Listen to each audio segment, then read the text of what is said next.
মুসলমান ভাইরা আমার, নামাজ যেমন ফরজ, পর্দাও তেমন ফরজ। মহিলাদের জন্য পর্দা করতে হবে মাথা থেকে নিয়ে পা পর্যন্ত। মহিলাদের এইটা আল্লাহ পাক রব্বুল আলামিন ফরজ করে দিয়েছেন। সুবহানাল্লাহ। মহিলাদের ফরজ হলো মাথা থেকে নিয়ে পা পর্যন্ত, এটা মহিলাদের ফরজ, এগুলো আবৃত করে রাখতে হবে। আর পুরুষের জন্য হাঁটু থেকে নিয়ে নাভি পর্যন্ত ঢেকে রাখা ফরজ। অনেকে তো এমনভাবে কাজের সময় দেখছি, মুরব্বী হয়ে গেছে, বয়স হয়ে গেছে, এমন কাঁচা মারে একেবারে সব দেখা যায়। আবার অনেকে আছে নাভির নিচে লুঙ্গি বাঁধে, আছে না এরকম অভ্যাস? এটাও নিষেধ। পুরুষের ফরজ হলো নাভির উপর থেকে হাঁটুর নিচ পর্যন্ত ঢেকে রাখা ফরজ। যদি কেউ ফরজ তরক করে কবিরা গুনাহ হবে, কবিরা গুনাহ, বড় গুনাহ হবে। এটা করা যাবে না, কাঁচা মারা যাবে না। কাজের সময় প্রয়োজন হলে ট্রাউজার অথবা প্যান্ট পরে কাজ করতে পারেন, যা হাঁটুর নিচে থাকবে, টাকনোর ওপরে থাকবে, আবার টাকনোর নিচে গেলে আবার গুনাহ হবে। এরকম কিছু পরে কাজ করতে হবে যেন ফরজ তরক না হয়। আর মহিলাদের জন্য ফরজ করে দেওয়া হয়েছে মাথা থেকে নিয়ে পা পর্যন্ত অঙ্গ প্রত্যঙ্গ সব কিছু তারা ঢেকে রাখবে। যদি রাস্তায় বাহির হয়,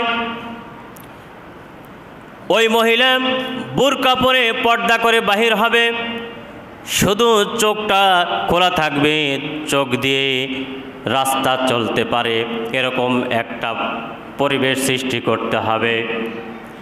চাকরিতে যদি যায়, চাকরি করা নিষেধ নাই। চাকরি যদি করে ওই মহিলা পর্দার সঙ্গে চাকরি করতে হবে। ব্যবসা করলে ব্যবসার সঙ্গে চাকরি করতে হবে। খেতে খামারে যদি কাজ করে সেটাও পর্দার সঙ্গে করতে হবে। পর্দাটা ফরজ করে দেয়া হয়েছে। জাহিলিয়াতের যুগের মহিলাদের মতো নয় যে তারা বেপর্দার সঙ্গে বাহির হবে। আল্লাহ পাক বলেন, ইয়া নিসা আন-নাবিয়্যি লাস্তুন্না কা আহাদিম মিনান নিসা। হে নবী, আল্লাহ পাক নবীকে সম্বোধন করে বলছেন, হে নবী, আপনার রমণীদেরকে অর্থাৎ আপনার স্ত্রীদেরকে বলুন, জাহিলিয়াতের যুগের মতো নারীদেরকে তাদের অঙ্গ প্রত্যঙ্গ যেন প্রকাশ না করে। আর যখন মানুষের সঙ্গে কথা বলবে, কর্কশ আওয়াজে কথা বলবে, যেন রূহ নামক যে একটা পাখি আমাদের অন্তরের ভিতরে আছে সেটা মুহূর্তের ভিতরে চলে যায়, ঠিক কি না? অথচ আমার কত স্বপ্ন ছিল যে যুবক মানুষ কত কিছু করব। চলতেছেন দুনিয়ার চিন্তা নিয়ে, স্বপ্ন নিয়ে চলতেছেন। যুবক মানুষ 25-30 বছর বয়স, হঠাৎ করে হার্ট অ্যাটাক করে দুনিয়ার থেকে বিদায় নিয়েছে। এরকম আছে না নাই?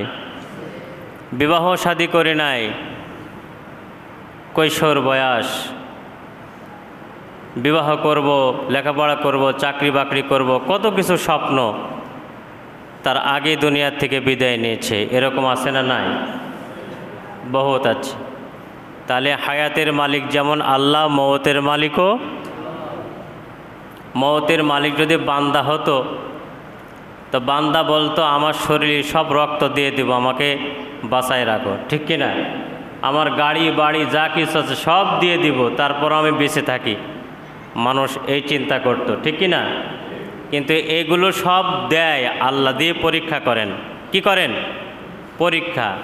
ওই সূরা মুলক, কুরআনুল কারীমের একটা আয়াত, আল্লাহ তাআলা বলেন, আল্লাযী খালাকাল মাউতা ওয়াল হায়াতা লিয়াবলুয়াকুম আইয়ুকুম আহসানু আমালা। রব্বে কারীম বলেন, দুনিয়াতে আমি তোমাদেরকে পাঠাইলাম পরীক্ষার জন্য। ধন দৌলত গাড়ি বাড়ি সব কিছু আমি আল্লাহ তোমাদেরকে দিয়ে দিলাম, কিন্তু যখন আমি আল্লাহ তোমাদেরকে ডাক দিব ডাক দেওয়ার সঙ্গে সঙ্গে আমি আল্লাহর কাছে আসা লাগবে। এরপরে তোমার আমলের হিসাব হবে আহসানু আমালা, তুমি নেক আমল করেছো না বদ আমল করেছ। নেক আমল এবং বদ আমলের যখন হিসাব নেওয়া হবে, বান্দা তুমি আমি রবের কাছে ধরা পড়ে যাবা, ঠিক কি না? তোমাদের আমলের হিসাব হবে, গাড়ি বাড়ি টাকা পয়সা সব কিছু দিয়ে আমি আল্লাহ তোমাদেরকে পরীক্ষা করব যে তুমি আমাকে ভুলে গেছো কিনা। দুনিয়ার মোহে পড়ে, গাড়ির মোহে লোভে পড়ে, নারীর লোভে পড়ে, অর্থের লোভে পড়ে আমি আল্লাহকে ভুলে গেছো কিনা, এইটা আল্লাহ পাক পরীক্ষা করবেন। এই জন্য যেহেতু হায়াতের মালিক আল্লাহ, মওতের মালিকও আল্লাহ, সব সময়ের জন্য আল্লাহ পাকের কাছে তওবা ইস্তেগফার করা লাগবে। সব সময়ের জন্য মওতের কথা চিন্তা করা লাগবে। হাদিস শরীফে আসছে আমার হাবিব প্রত্যেক দিন 100 বার করে ইস্তেগফার পড়তেন, তওবা করতেন। আর এক হাদিসে আসছে আমার নবী প্রত্যেক দিন 70 বার করে ইস্তেগফার পড়তেন। সুবহানাল্লাহ, 100 বার করে ইস্তেগফার পড়তেন নবীজি, যার কোনো গুনাহ ছিল না, মওতের কথা চিন্তা করতেন।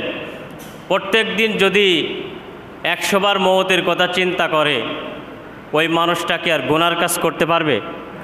পারবে? কখনো না, গুনার কাজ করতে পারবে না। প্রত্যেকজন 100 বার করে কোনো মানুষ যদি তওবা ইস্তেগফার করে, সেই মানুষটা পুরুষ হোক এবং নারী হোক, নারী হোক এবং পুরুষ হোক, ওই বান্দা বান্দি কখনো গুনার কাজ করতে পারে না, ঠিক কি না? কখনো গুনার কাজ করতে পারে না। 100 বার যদি মওতের কথা চিন্তা করে যে আমার মওত হবে, যেখানে আল্লাহ পাক আজরাইলকে অর্ডার করবেন সেখানেই মওত হবে। ঘরে হোক আর বাহিরে হোক, রাস্তায় হোক, যেখানেই হোক না কেন, রাস্তায় অ্যাক্সিডেন্ট করে হোক আর যেভাবে হোক, দুনিয়ার থেকে আমাকে বিদায় নিতে হবে। সুম্মা ইলাইনা তুরজাউন, আল্লাহ পাক বলেন মওতের পরে আমি আল্লাহর কাছে আসতে হবে। কার কাছে? আল্লাহর কাছে যাওয়া লাগবে মওতের পরে। মওত হয়ে গেল, শেষ হয়ে গেল, এরকম না।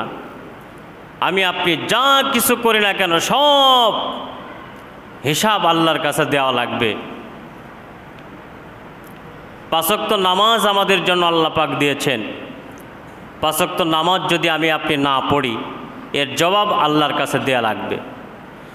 এই জন্য নবীজি বলেন আউয়ালু মা ইউহাসাবু বিহিল আবদু ইয়াউমাল কিয়ামাতিস সালাহ। রব্বে কারীম কিয়ামতের ময়দানে সর্বপ্রথম নামাজের হিসাব নেবে। নামাজ যদি পাশ করো, নামাজের পরীক্ষায় যদি পাশ করে যায়, আল্লাহ পাক রব্বুল আলামিন আমাকে আপনাকে জান্নাত দিবেন। নামাজের হিসাব সর্বপ্রথম আল্লাহ পাক নেবেন। মুসলমান ভাইরা, কুরআনুল কারীম থেকে সূরা আহজাব থেকে একটি আয়াতে কারিমা তিলাওয়াত করেছে। আয়াতটা হলো মহিলাদের ব্যাপারে আল্লাহ পাক নাজিল করেছেন। মহিলাদের ব্যাপারে আল্লাহ পাক এই আয়াতটা নাজিল করেছেন সূরা আহজাব। আল্লাহ তাআলা বলেন ওয়াকরনা ফি বুয়ুতিকুন্না ওয়ালা তাবাররাজনা তাবাররুজাল জাহিলিয়াতিল উলা। আল্লাহ তাআলা বলেন, হে নারীরা, তোমরা পর্দা করো, পর্দার সঙ্গে থাকো, ঘরের ভিতরে থাকো পর্দা করে, অথবা বাহিরে যখন যাও পর্দার সঙ্গে যাবা। পর্দাটা তোমাদের জন্য ফরজ করে দিলাম। মুসলমান ভাইরা আমার, নামাজ যেমন ফরজ, পর্দাও তেমন ফরজ। মহিলাদের জন্য পর্দা করতে হবে মাথা থেকে নিয়ে পা পর্যন্ত। মহিলাদের এইটা আল্লাহ পাক রব্বুল আলামিন ফরজ করে দিয়েছেন। সুবহানাল্লাহ। মহিলাদের ফরজ হলো মাথা থেকে নিয়ে পা পর্যন্ত, এটা মহিলাদের ফরজ, এগুলো আবৃত করে রাখতে হবে। আর পুরুষের জন্য হাঁটু থেকে নিয়ে নাভি পর্যন্ত ঢেকে রাখা ফরজ। অনেকে তো এমনভাবে কাজের সময় দেখছি, মুরব্বী হয়ে গেছে, বয়স হয়ে গেছে, এমন কাঁচা মারে একেবারে সব দেখা যায়। আবার অনেকে আছে নাভির নিচে লুঙ্গি বাঁধে, আছে না এরকম অভ্যাস? এটাও নিষেধ। পুরুষের ফরজ হলো নাভির উপর থেকে হাঁটুর নিচ পর্যন্ত ঢেকে রাখা ফরজ। যদি কেউ ফরজ তরক করে কবিরা গুনাহ হবে, কবিরা গুনাহ, বড় গুনাহ হবে। এটা করা যাবে না, কাঁচা মারা যাবে না। কাজের সময় প্রয়োজন হলে ট্রাউজার অথবা প্যান্ট পরে কাজ করতে পারেন, যা হাঁটুর নিচে থাকবে, টাকনোর ওপরে থাকবে, আবার টাকনোর নিচে গেলে আবার গুনাহ হবে। এরকম কিছু পরে কাজ করতে হবে যেন ফরজ তরক না হয়। আর মহিলাদের জন্য ফরজ করে দেওয়া হয়েছে মাথা থেকে নিয়ে পা পর্যন্ত অঙ্গ প্রত্যঙ্গ সব কিছু তারা ঢেকে রাখবে। যদি রাস্তায় বাহির হয়, ওই মহিলা বুরকা পরে পর্দা করে বাহির হবে, শুধু চোখটা খোলা থাকবে, চোখ দিয়ে রাস্তা চলতে পারে, এরকম একটা পরিবেশ সৃষ্টি করতে হবে। চাকরিতে যদি যায়, চাকরি করা নিষেধ নাই। চাকরি যদি করে ওই মহিলা পর্দার সঙ্গে চাকরি করতে হবে। ব্যবসা করলে ব্যবসার সঙ্গে চাকরি করতে হবে। খেতে খামারে যদি কাজ করে সেটাও পর্দার সঙ্গে করতে হবে। পর্দাটা ফরজ করে দেয়া হয়েছে। জাহিলিয়াতের যুগের মহিলাদের মতো নয় যে তারা বেপর্দার সঙ্গে বাহির হবে। আল্লাহ পাক বলেন, ইয়া নিসা আন-নাবিয়্যি লাস্তুন্না কা আহাদিম মিনান নিসা। হে নবী, আল্লাহ পাক নবীকে সম্বোধন করে বলছেন, হে নবী, আপনার রমণীদেরকে অর্থাৎ আপনার স্ত্রীদেরকে বলুন, জাহিলিয়াতের যুগের মতো নারীদেরকে তাদের অঙ্গ প্রত্যঙ্গ যেন প্রকাশ না করে। আর যখন মানুষের সঙ্গে কথা বলবে, কর্কশ আওয়াজে কথা বলবে, যেন নরম সুরে কোমল মতে হয়ে কথা বলবে না। সুবহানাল্লাহ বলেন। এখন আপনার প্রশ্ন হতে পারে যে এটা আবার কেমন কথা? কোরআন আবার এই কথা বলছে নাকি নরম সুরে কথা নিষেধ? হ্যাঁ, নরম সুরে কথা বলবেন। পুরুষই যখন কথা বলবে, একে অপরের সঙ্গে কথা বলবে, তখন হেসে মুস্কি হেসে দিয়ে সুন্দরভাবে কথা বলবে। কিন্তু একজন অপরিচিতা মহিলা অপরিচিত একজন পুরুষের সঙ্গে যখন কথা বলবে, তখন কর্কশ কথা বলবে, অর্থাৎ কোমল সুরে নরম ইনিয়ে বিনিয়ে কথা বলবে না। এই আয়াতে আল্লাহ পাক বলছেন, যদি বলে তাহলে ওই পুরুষের মনের ভিতরে, অন্তরের ভিতরে খারাপই জাগতে পারে। সুবহানাল্লাহ বলেন, ঠিক কিনা? অনেকেই আমরা ফোন দিই বাড়িতে, ফোন ধরে মহিলা, কে? অমক ভাই নাই, আমি তার ওয়াইফ বলতেছি। ওহো ভাবি কেমন আছেন? মানে প্রয়োজন নাই, তারপরও মানে কথা বলতে চায়। আর ভাবি যদি ওই মার্কা হয়, তো হ্যাঁ ভাইয়া ঠিক আছে, আপনার ভাই তো নাই, আসেন দেখা করেন। এই যে কোমল সুরি কথা হয়ে গেল, শয়তান মাঝখানে তৃতীয় ব্যক্তি কে হলো? শয়তান আস্তে আস্তে ধোকা দেওয়া শুরু হলো। এরপরে দেখবেন নেগেটিভ পজিটিভ একও হয়ে যেতে পারে। ঠিক না বেঠিক ভাইয়ের আমার? এই জন্য কোরআন বলছে যে অপরিচিতা মহিলা অপরিচিত একজন পুরুষের সঙ্গে কথা বললে অঙ্গভঙ্গ এরকম কোমল সুরে ইনিয়ে বিনিয়ে হেসে কথা বলবে না, কর্কশ সুরে কথা বলবে। আপনি কে? অমক। ভাই বাড়ি আছে? না। কখন আসবে? জানি না। ঠিক না? এইভাবে ফোন তো রিসিভ করার দরকারই নাই। যদিও করে, কে বলছেন? আমি অমকের ওয়াইফ বলছি। ভাই বাড়ি আছে? না। কখন আসবে? জানি না। ওই লোকটা ওপর দিতে, ওরে বাপ রে বাপ, এবার কি দাঁত জাল মহিলা গো, এ তো চান্স নাই। ঠিক কি না? এটা জায়েজ আছে, এটা জায়েজ।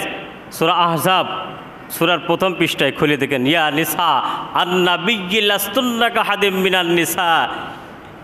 এই আয়াতে আল্লাহ পাক বলছেন কর্কশ সুরে কথা বলো।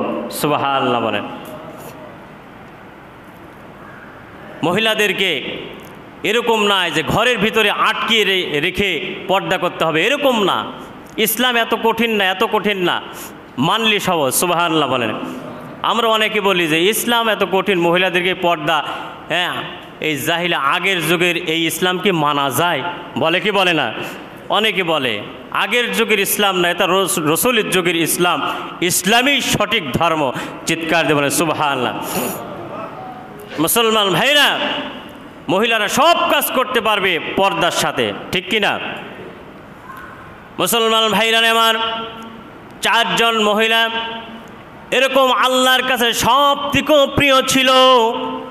4 জন মহিলার ভিতরে একজন মহিলা হলো, কুরআনুল কারীম বলছেন ইন্নাল্লাহা আস্তাফাকি ওয়া তাহহারাকি ওয়াস্তাফাকি আলা নিসাইল আলামিন। আল্লাহ পাক রব্বুল আলামিন বলেন, হে মরিয়ম, তোমাকে আমি এরকমভাবে পবিত্রতা দান করেছি, তোমাকে আমি সম্মানিত করেছি, তোমাকে আমি দোষ ত্রুটি মুক্ত করে আমি বানিয়েছি। সুবহানাল্লাহ। এটা হচ্ছে মরিয়মের ব্যাপারে। মরিয়ম কে ছিলেন? ঈসা ইবনে মারইয়াম, ঈসা নবীর মা। মরিয়মের ব্যাপারে কুরআনুল কারীম বলছেন যে তাকে আমি পবিত্র করে দিয়েছি, দোষ মুক্ত করে আমি দুনিয়াতে পাঠিয়েছি। সুবহানাল্লাহ বলেন। মুসলমান ভাইরা আমার, তিরমিজি শরীফের হাদিস, হযরত আনাস রাদিয়াল্লাহু তাআলা আনহু থেকে বর্ণনা, আল্লাহর নবী বলেন, এই পৃথিবীতে 4 জন মহিলাকে আল্লাহ তাআলা সম্মানিত করে পাঠিয়েছেন। একজন হলেন ঈসা ইবনে মারইয়াম, মারইয়াম আলাইহিস সালামকে আল্লাহ সম্মানিত করেছেন। দ্বিতীয় নম্বর হলো উম্মুল মুমিনিন হযরতে খাদিজাতুল কুবরা রাদিয়াল্লাহু তাআলা আনহা। আরেকজন হলেন মা ফাতেমা রাদিয়াল্লাহু তাআলা আনহা। চতুর্থ নম্বরে ফিরাউনের স্ত্রী হযরত আসিয়া রাদিয়াল্লাহু তাআলা আনহা। এই 4 জন মহিলাকে আল্লাহ রাব্বুল আলামিন পৃথিবীর সবথেকে দামি মহিলা হিসেবে সৃষ্টি করেছেন। সুবহানাল্লাহ। মুসলমান ভাইরা আমার, বুখারী শরীফের এক হাদিস আছে, আল্লাহর নবী এই 4 জন মহিলার সাথে আরেকজন মহিলার নাম বলেছেন, যেই মহিলা তো বিচক্ষণ ছিলেন, এত মেধাবী ছিলেন। মহিলা সাহাবীদের ভিতরে সব থেকে বেশি হাদিস বিশারদকারী যে মহিলা, আল্লাহ পাক রব্বুল আলামিন এই মহিলার ব্যাপারেও পবিত্রতা ঘোষণা করেছেন। আল্লাহ রাসূল বলেন, ওই 4 জন মহিলার সঙ্গে বুখারীর রাওয়াতে আরেকজন 5ম নম্বর মহিলা হলো হযরতে আয়েশা রাদিয়াল্লাহু তাআলা আনহা। সুবহানাল্লাহ। এই 4 মহিলার এত মানে দামি উত্তম মহিলা ছিলেন। এরপরে 5ম নম্বরে ছিলেন আয়েশা রাদিয়াল্লাহু তাআলা আনহা। মহিলা সাহাবীদের ভিতরে সব থেকে বিচক্ষণ সাহাবী, হাদিস বেশি রওয়ায়াত করেছেন, নবীজির কাছ থেকে বেশি হাদিস মুখস্থ করেছেন। হাদিসুল হাফেজা বলা হয় আয়েশা রাদিয়াল্লাহু তাআলা আনহাকে। তিনাকে সারিদ উপমা দেওয়া হয়েছে। বুখারী শরীফে একটা সারিদ হলো রসুলের জামানায় রুটি এবং ভোনা গোস্ত করে গোস্তের ভিতরে রুটি দিয়ে মাখিয়ে খাইলে ওই সময় সবথেকে দামি খাবার ছিল, সুস্বাদু খাবার ছিল, এটাকে সারিদ বলা হয়। আল্লাহর রসুল হযরত আয়েশাকে সারিদের সঙ্গে উপমা দিয়েছেন। আয়েশা তো সারিদ। চিৎকার দেবেন সুবহানাল্লাহ। তারা এমনি এত দামি হন নাই। নামাজ ছেড়ে দামি হয়েছে, পর্দা ছেড়ে দামি হয়েছে, ইসলাম ছেড়ে দামি হয়েছে, পর্দা মানার কারণে দামি হয়েছে, নামাজ আদায় করার কারণে তারা দামি হয়েছে, ইসলাম মানার কারণে দামি হয়েছে, আল্লাহর রসুলকে মানার কারণে দামি হয়েছে, ঠিক কিনা? দামি হয়েছে। আর এখনকার মহিলারা তো আপনার পর্দা তো নাই, এরপরে আপনার নামাজও নাই। অধিকাংশ কি 12 আনা মহিলারাই নামাজ পড়ে, আছে কি না?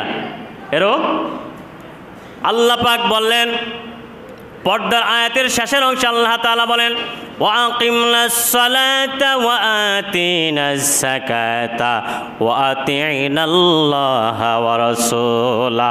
আল্লাহ তাআলা বলেন তোমরা নামাজ কায়েম করো, নামাজ আদায় করো, যাকাত প্রদান করো, আল্লাহ এবং আল্লাহর রসুলের ইতায়াত করো। সুবহানাল্লাহ। ওয়াকিমনাস সলাতা, তোমরা নামাজ পড়ো, ওয়া আতিনাজ যাকাতা, যাকাত আদায় করো, ওয়া আতিইনাল্লাহা ওয়া রাসূলা, আল্লাহর ইতাআত করো, আল্লাহকে মানো, আল্লাহর রাসূলের সুন্নতকে আঁকড়িয়ে ধরো। সুবহানাল্লাহ।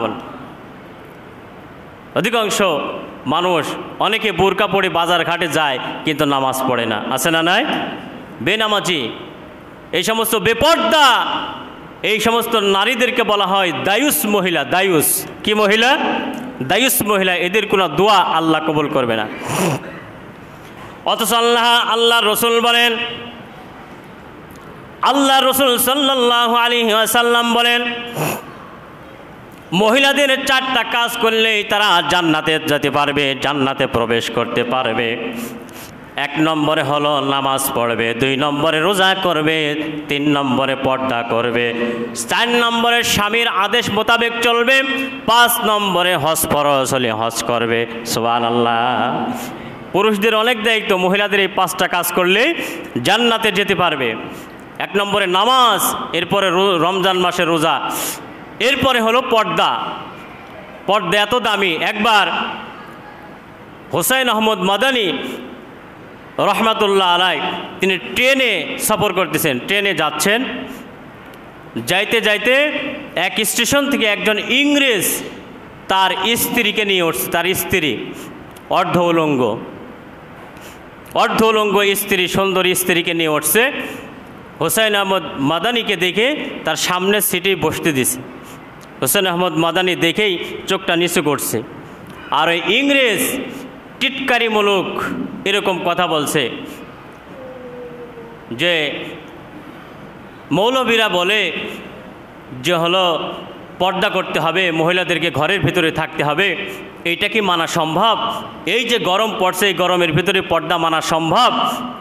আমি আমার স্ত্রীকে নিয়ে এরকম এই পোশাক পরে সারা দেশ আমি ঘুরাই, এরকম মানে ওই যে মানে গায়ে পড়ে ঝগড়া করে একটা কথা আছে না, টিটকারিমূলক কথা বলতেছেন। গরম পড়তেছে। হুসাইন আহমদ মাদানী রহমতুল্লাহ আলাইহি তার সফর সঙ্গীকে বলছে সবসময় ব্যাগে লেবু রাখতেন, লেবু, গরমের সময় লেবু কেটে রস করে শরবত খাইতেন সফরে গেলে পারে। তো মাদানী রহমতুল্লাহ আলাইহি বলছেন, সফর সঙ্গীকে বলছে তুমি লেবু কাটো, লেবু কেটে শরবত বানাও। হেকমতের সাথে, হেকমত যে একে এখন কিভাবে মার দিতে হবে এইটা চিন্তা করছে। সব কোরআন হাদিসের দলিল দিয়ে মার দেওয়া যায় না, কিছু আকলি দলিল দিয়ে মার দিতে হয়, ঠিক না বেঠিক ভাইয়ের আমার? কিছু আকলি দলিল দিতে হয়। মাদানী রহমতুল্লাহ আলাইহি যখন লেবু কাটতে বলছে, লেবু কাটছে, কাটার পরে লেবুর একটা ঘ্রাণ, রস বাইর হয়েছে, ঘ্রাণ। এখনও কিছু কিছু লেবু কাটলে ঘ্রাণ বাইর হয়, কিন্তু অধিকাংশ লেবুর এখন রসও নাই, ঘ্রাণও নাই, ঠিক কি না? রসও বাইর হয় না, ঘ্রাণও নাই। তো যাই হোক, লেবু যখন কাটছে, লেবুর রস পড়ছে আর ঘ্রাণ বাহির হয়েছে। ট্রেনের বগিতে যারা ছিল সবাই ঘ্রাণ পাইছে। ওই ইংরেজ সামনে বসে সেও ঘ্রাণ পাইছে, আর লেবুর দিকে তাকায় তাকায় মনে মনে চিন্তা করছে যে লেবুর রস একটু খাইতে পারলে হয়তো, যে গরম পড়তেছে। তো হুসাইন আহমদ মাদানী তাকাইছে, তাকায় দেখায় যে কি জেন্টলম্যান, লেবুর দিকে তাকাচ্ছেন, ঘটনা কি? মিসকে হাসি দেখে, মৌলভী সাহেব লেবুর রস যে গরম পড়ছে একটু খাইতে পারলে ভালো হইতো। মাদানী রহমতুল্লাহ বলছে তাই নাকি, খুব খাইতে মন চাচ্ছে? কয় জি। কয় লেবুটা যখন কাটার পূর্বে তখন কি ঘ্রাণ বাহির হয়েছিল? কয় না। খেতে মন চাইছিল? কয় না। কাটার পরে খেতে মন চাইছে। মাদানী রহমতুল্লাহ বলছেন দেখো ভাই, সব কিছু এরকম, তুমি যে অর্ধ উলঙ্গ করে তোমার স্ত্রীকে নিয়ে আসছো, এই বগিতে যত মানুষ আছে সবাই তোমার স্ত্রীর দিকে তাকাচ্ছে, আর মনের ভিতরে একটাই খায়েশ, তামান্না জাগছে যে এই স্ত্রীকে যদি আমি একটু ভোগ করতে পারতাম তাহলে আমার ভালো হতো। আজকে যদি তোমার স্ত্রীকে তুমি পর্দা করে নিয়ে আসতে, তাহলে তোমার স্ত্রীকে মানুষ সম্মান করত, তার দিকে তাকাইতো না, মানুষ গুনার কাজ করতো না, আর এই খাবার খায়েশও জাগতো না, ঠিক না বেঠিক ভাইয়ের আমার? ঠিক তেমনি লেবু যেমন কাটার পরে খায়েশ জাগছে, তোমার স্ত্রীকে অর্ধ উলঙ্গ করার পরে সমস্ত বগির মানুষের সবাই তোমার স্ত্রীকে খাওয়ার জন্য খায়েশ জাগছে। অর্থাৎ এই জন্যই আল্লাহ পাক পর্দার কথা বলেছেন, পর্দা করে আসলে মানুষের এই খায়েশ জাগতো না, গুনাহ হতো না, ঠিক না বেঠিক ভাইয়ের আমার? আকলি জবাব হয়েছে কি না? ইংরেজ কয়, মৌলভী সাহেব কথা তো ঠিকই কইছেন, খাওয়া টাওয়া সব ভুলে গেছে, এখন যে একটা অপমান হয়েছে মাথা নিচু করে বসে আছে। মদনী রহমতুল্লাহ বলছে তোমাদেরকে এইভাবেই দিতে হবে। বাজারে কলা বিক্রি করে, কলা আমরা সবাই খাই, কিনে নিয়ে আসি। আচ্ছা বলেন তো, কলার যদি খোসা যদি ছোলা থাকে, ওই কলা এমনি দিলে আপনি খাইবেন? খাইবেন? কেন খাইবেন না? কলা তো একই, ওটা আসলা, ঠিক কি না? ওটার উপরে মশা মাছি যত প্রকার খারাপই সব বসছে ওইটার উপরে, এই জন্য ওটা খাওয়ার উপযুক্ত নাই, ওটা উপযুক্ত খাওয়ার উপযুক্ত হয় নাই, ওটাকে ফেলে দিতে হবে। পচা জিনিস ওটা ফেলে দিতে হবে, ওটা খাওয়ার জন্য এমনি দিলেও কেউ নেবে না। আর আপনি ছোলা কলা আপনাকে টাকা দিয়ে কিনে নিয়ে খেতে হয়। অর্থাৎ বোরকাওয়ালা যারা পর্দা করে তারা হলো ওরকম কলার মতো, তাদেরকে আবৃত করে রাখতে হয়, তারা সম্মানিত হয়। আর ছোলা কলা যেমন কেউ খায় না, বেপর্দা নারী ছোলা কলার মতো তাদের অবস্থাও ওরকমই হবে কিয়ামতের ময়দানে। ঠিক না বেঠিক ভাইরা? দুই বোন, এক বোন পর্দা করে আর এক বোন পর্দা করে না। পর্দা করে যে বোন তাকে শুধু টিটকারি মারে, তুই এত পর্দা করিস কারণ কি? পর্দা করি কি হবে? এই যুগে পর্দা করা যায় গরমের ভিতরে?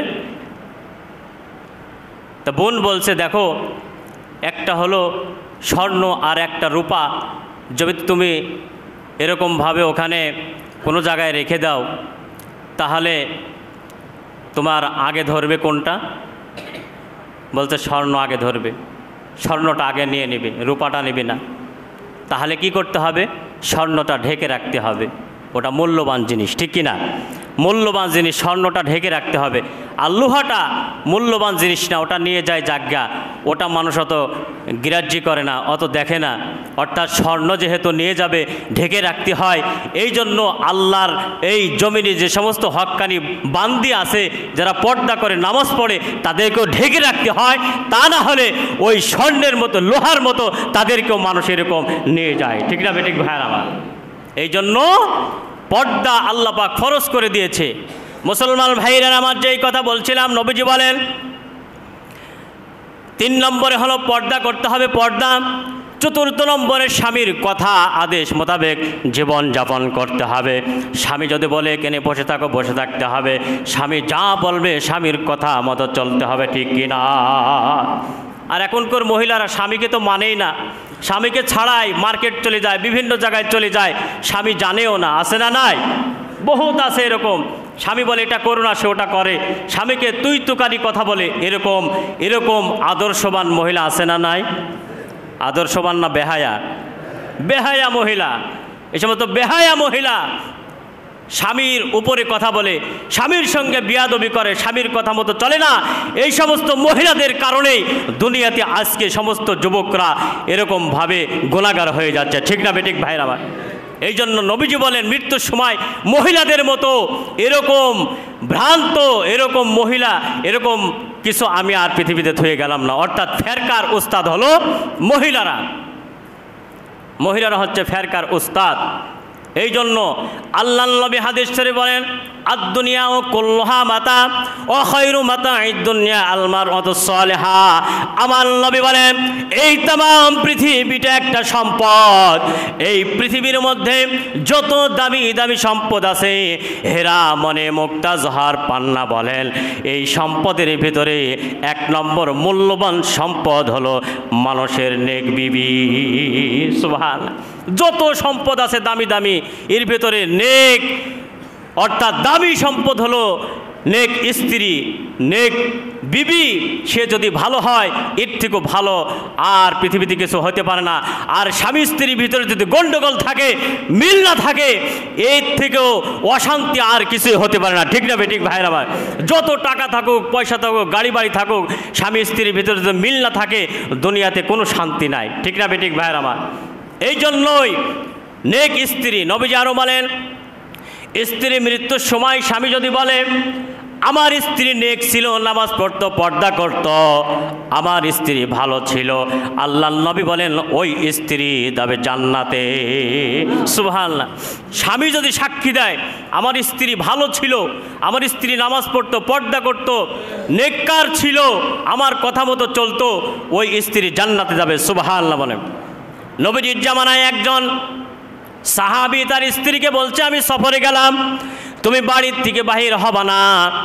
এমন সময় স্বামীও চলে গেছে, ওই স্ত্রীর বাবা মারা গেছে, সংবাদ এলো তার বাবা দুনিয়ার থেকে বিদায় নিয়েছে। কিন্তু স্ত্রী মনে মনে বলল, আয়া আমার স্বামী আমাকে বাড়ির বাহিরে যাইতে নিষেধ করেছে, আমি যাইতে পারবো না। বাবা মরে গেছে, যাক বাবার জন্য রব্বির হামহুমা কামা রব্বায়ানি সগীরা এই আয়াত পড়ে দোয়া করে দিব। আমার বাবাকে দেখতে যাওয়া ফরজ না, দোয়া করাই মূল উদ্দেশ্য। সুবহানাল্লাহ।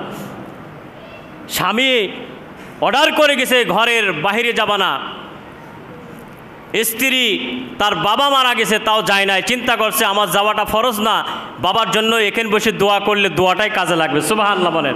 স্বামীর কথা মানছে। আর আমাদের বউরা কি হলো যে স্বামীর কথা তো দূরের, স্বামীর ওপরে কথা বলে, চোখ রাঙায় কথা বলে, আছে না নাই? এইগুলো হচ্ছে বদমাইশ মহিলা। এইগুলো কি মহিলা? বদমাইশ মহিলা। এই সমস্ত মহিলাদের কারণে স্বামীরাও উচ্ছৃঙ্খল হয়, এই সমস্ত মহিলাদের কারণে যুবকরাও উচ্ছৃঙ্খল হয়। যুবকরাও তারা চিন্তা করে এই বউ বাদ দিয়ে আর কোথায় শান্তি পাওয়া যায়, কোন মহিলার ভিতরে, কোন স্ত্রীর ভিতরে শান্তি পাওয়া যায়, সেখানে তারা খোঁজাখুঁজি করে এই স্ত্রী বাদ দিয়ে। ঠিক না বেঠিক ভাইরা আমার? স্ত্রী যদি স্বামীকে খুশি রাখতো তাহলে ওই স্বামী, ওই যুবক আর কোনো বিকল্প রাস্তা খুঁজতো না, বিকল্প রাস্তা তারা দেখতো না। ঠিক না বেঠিক ভাইরা আমার? এ হচ্ছে আমাদের স্ত্রীদের অবস্থা। তারা আজকে স্বামীর ওপরে কথা বলে, বেহায়া, বেলজ্জা, শরম নাই, দায়ুস মহিলা, এইগুলো সমাজকে নষ্ট করে দেয়। আযানিয়াতু আযানি ফাজলিদু কুল্লা ওয়াহিদিম মিনহুমা মিআতা জালদা। আল্লাহ পাক বলেন এই সূরা আহজাবের ভিতরে, আল্লাহ পাক বলেন যে যে সমস্ত জিনাকারিনী আর জিনাকারী, আল্লাহ পাক কোরআনে জিনাকারিনী, এখানে মুয়ান্নাসের সিগা আগে আসছে, মহিলার ব্যাপারে আগে বলছেন জিনাকারিনী আযানিয়াতু, জিনাকারিনী আযানি, জিনাকারী, জিনাকারিনী মহিলা, জিনাকারী পুরুষ, যখন তারা জিনা ব্যভিচার করবে 100টা দুর্রা মারো। আর বিবাহিতা মহিলা, বিবাহিত যদি পুরুষ হয় তাদেরকে বুক পর্যন্ত মাটির ভিতরে পুরে সঙ্গে সার, পাথর দিয়ে সঙ্গে সার করে দুনিয়া থেকে বিদায় করে দাও। সুবহানাল্লাহ বলেন। কোরআনের আয়াত, ওয়াসারিকু ওয়াসারিকাতু ফাকতাউ আইদিয়াহুমা। কোরআনে আয়াতে বলছে যে চুরি কর্নেওয়ালা পুরুষ, চুরি কর্নেওয়ালি মহিলা, চুরির ব্যাপারে, ডাকাতের ব্যাপারে পুরুষের কথা আগে আসছে। চুরি কর্নে, সারিকু চুরি কর্নেওয়ালা পুরুষ, সারিকাতু চুরি কর্নেওয়ালা ওয়ালি মহিলা, যদি তারা চুরি করে হাত কেটে দাও। এই জন্য ব্যভিচারের ব্যাপারে কোরআনে মহিলাদের কথাটা আগে আসছে। আর পর্দা এমন একটা জিনিস, পর্দা যদি করতো আজকে সমস্ত সব খারাপি থেকে বেঁচে থাকতো। ঠিক না বেঠিক ভাইয়ের আমার? পর্দা নাই, এই জন্য উচ্ছৃঙ্খল হয়ে গেছে আমাদের সমাজে। পর্দার বিরোধিতা করে মুসলমান, নামধারী মুসলমান হয়ে। আল্লাহ পাক আমাদের সকলকে কোরআনের আদেশ এবং রসুলের তরিকা মতো মেনে চলার তৌফিক দান করেন।